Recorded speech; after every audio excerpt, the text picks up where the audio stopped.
எங்களுக்கு திருமணமும் ஆச்சு. அப்போது அந்த காலகட்டத்திலேயே எல்லா வீட்லேயும் சண்டை சச்சரவெல்லாம் இருக்கும் இல்லையா? அப்போ எனக்கு ஒரு ஆசை, நாம் எப்போவும் சந்தோஷமாக மகிழ்ச்சியாக எந்த ஒரு பிரச்சனையும் இல்லாமல், இந்த மற்ற கணவன் மனைவி மாதிரி இல்லாமல் ஒரு நிமிஷமும் சந்தோஷமாக கொண்டாட்டமாக இந்த வாழ்க்கையை வாழணும். அதுக்கு என்ன செய்யணும் அப்படின்னு யோசித்து கவியரசருடைய ஒரு பாடலை கண்டுபிடிச்சேன் ஐயா. கண்டுபிடிச்சு என்னுடைய கணவரை அழைத்து திருமணமான மறுநாளே இந்த பாடலை நீங்கள் கேளுங்க, இதில் ஒரு முக்கியமான விஷயத்தை கவியரசர் நமக்கு சொல்லியிருக்கிறாங்க, இதன்படி நடந்தால் நமக்குள்ளே சண்டையே வராது அப்படின்னு சொல்லி அவர்கிட்ட அந்த பாட்டை கொடுத்தேன். அப்போது டேப் ரெக்கார்டர் தானே, கேசட்டில் தான் இருக்கும், ஒரே பாடலை முன்னும் பின்னும் பதிவு செய்து கொடுக்குறேன். அவரும் அதை எடுத்துகிட்டு போய் போட்டு கேட்குறாங்க. என்ன பாடல் அப்படின்னா, சொல்லென்றும் மொழி என்றும் பொருள் என்றும் இல்லை, பொருள் என்றும் இல்லை, சொல்லாத சொல்லுக்கு விலை ஏதும் இல்லை, விலை ஏதும் இல்லை, ஒன்றோடு ஒன்றாக உயிர் சேர்ந்த பின்னே, உயிர் சேர்ந்த பின்னே உலகங்கள் நமையன்றி வேறேதும் இல்லை, வேறேதும் இல்லை,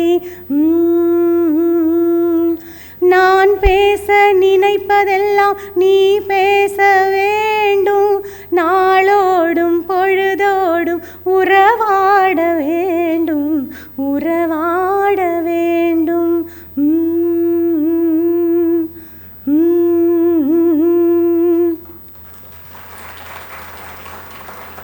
இந்த பாடலை கேட்ட என்னுடைய கணவர் புரிஞ்சுக்கிட்டாரு.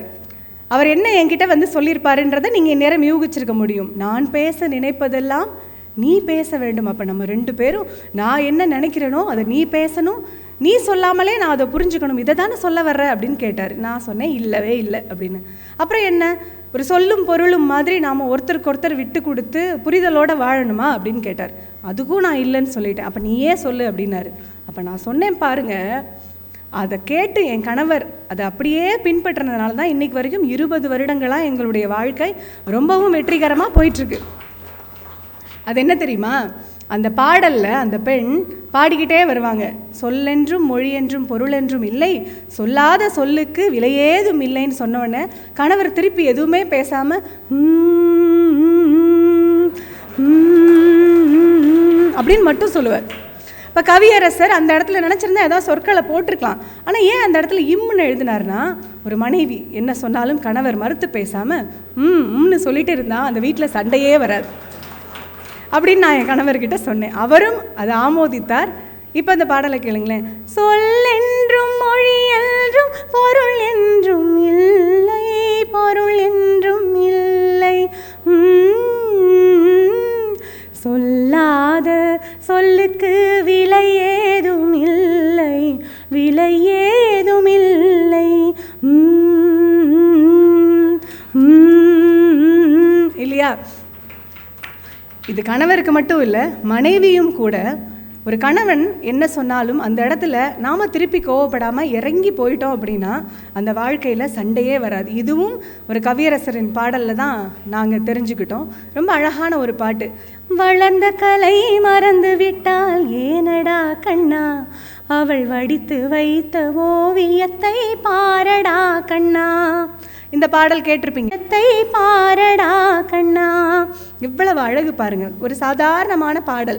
இப்போ கணவன் மனைவியுடைய தாம்பத்தியம் எப்படி இருக்கணும் அப்படிங்கிறத நம்ம கவியரசர் பட்டவர்த்தனமாக நமக்கு அழகாக சொல்கிறார். விட்டு கொடுத்து போவது தான் வாழ்க்கையின் இனிமை அப்படிங்கிறது முக்காலத்திற்கும் தகும். இதை இந்த பாடல் ரொம்ப அழகாக நமக்கு சொல்லுது. நம்முடைய கலாச்சாரத்தின் கண்ணாடியாக இருந்து கவியரசருடைய பாடல்கள் ஒவ்வொன்றும் நமக்கு பல விஷயங்களை சொல்கின்றன. இப்போ பொதுவாக ஒரு அழகான பாட்டு நம்ம எப்பவுமே கேட்போம். மாபெரும் சபைதனில் நீ நடந்தால் உனக்கு மாலைகள் விழ வேண்டும், ஒரு மாற்று குறையாத மன்னவன் இவன் என்று போற்றி புகழ வேண்டும். இப்படி ஒரு பாடல் கேட்போம் இல்லையா? இது முதல்ல என்னென்ன விஷயங்களை சொல்லி வர்றாருன்னு பாருங்க. கவியரசருடைய ஒவ்வொரு பாட்டையும் நீங்கள் எடுத்து பார்த்தாலே அதுக்குள்ளே அத்தனை விஷயங்கள் பொதிந்திருக்கும். ஒவ்வொரு முறையும் எடுக்க எடுக்க அள்ள அள்ள குறையாத அட்சய பாத்திரம் போல் அது நமக்கு பல செய்திகளை சொல்லிய வண்ணம் இருக்கிறது. இந்த பாட்டில் முதல் சரணத்தில் சொல்கிறார் பாருங்க, மானம் பெரிதென்று வாழும் மனிதர்களை மான் என்று சொல்வதில்லையா, தன்னை தானும் அறிந்து கொண்டு ஊருக்கும் சொல்பவர்கள் தலைவர்களாவதில்லையா.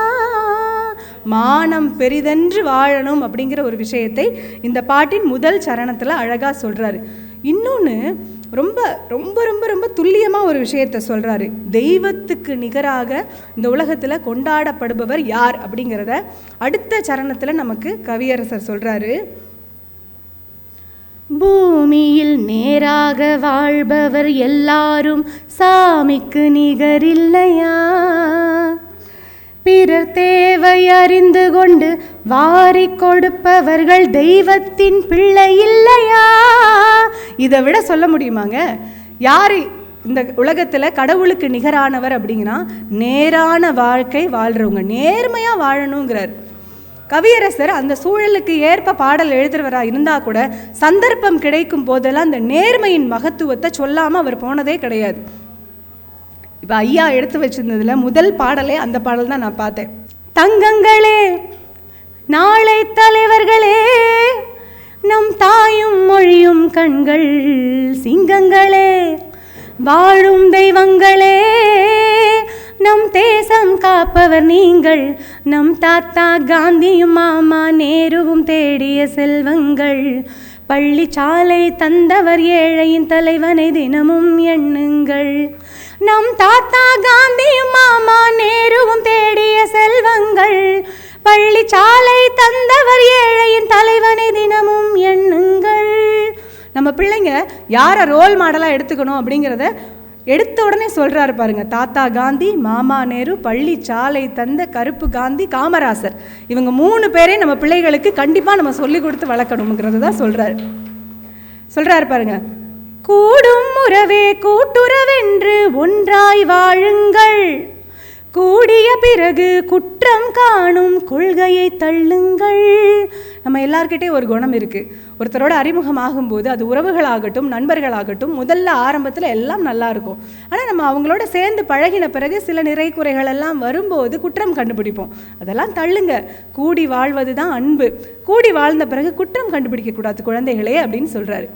கூடும் உறவே கூட்டுறவென்று ஒன்றாய் வாழுங்கள், கூடிய பிறகு குற்றம் காணும் கொள்கையை தள்ளுங்கள், என்றும் ஒன்றே செய்யுங்கள், ஒன்றும் நன்றே செய்யுங்கள், நன்றும் இன்றே செய்யுங்கள், நீங்கள் எதிலும் வெல்லுங்கள், வீரரின் வாழ்விலே வெற்றி மேல் வெற்றியே. தங்கங்களே, நாளை தலைவர்களே, நம் தாயும் மொழியும் கண்கள் சிங்கங்களே, வாழும் தெய்வங்களே, நம் தேசம் காப்பவர் நீங்கள். இந்த பாடலையெல்லாம் நம்ம பிள்ளைகளுக்கு சொல்லிக் கொடுக்கணும்.